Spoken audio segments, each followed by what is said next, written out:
61 ans après, en République démocratique du Congo, l'heure est donc au bilan. Ici, nous parlons sur le plan sécuritaire. Le professeur Gervais Siraliroy, qui a vécu ce jour du 30 juin 1960, témoigne que les Congolais ont reçu leur liberté, sauf l'armée, pour lui, est restée sous l'emprise des colons.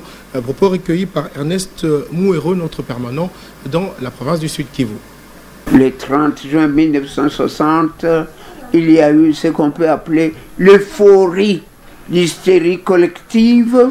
Après le discours, tout le monde est parti danser la chanson qu'avait composée Feu Joseph Kabasele. Il l'avait composée à la table ronde de Bruxelles en janvier 1960 et c'était Indépendance, tcha-tcha, tozouïe. Tout le monde est parti danser. Mais les Belges qui étaient battus, ils en ont profité pour organiser la contre-offensive. Et c'est pour ça que celui qu'on appelle le général Émile Yassens, il est parti au camp Léopold II, l'actuel camp Kokolo. Il a montré aux soldats congolais que avant l'indépendance allait rester après l'indépendance. Effectivement, dans les protocoles d'accord conclus entre les Congolais et les Belges, il n'y avait pas ce qu'on appelle l'indépendance de l'armée.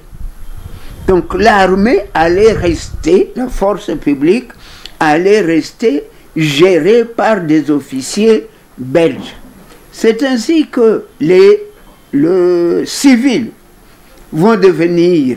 Celui qui n'était qu'instituteur dans une école primaire va devenir ministre provincial ou ministre national. En revanche, des soldats qui étaient adjudants ou sergents ne vont rien devenir. Et c'est pour cela que nos soldats vont se révolter. C'est ce qu'on appelle la mutinerie de la force publique.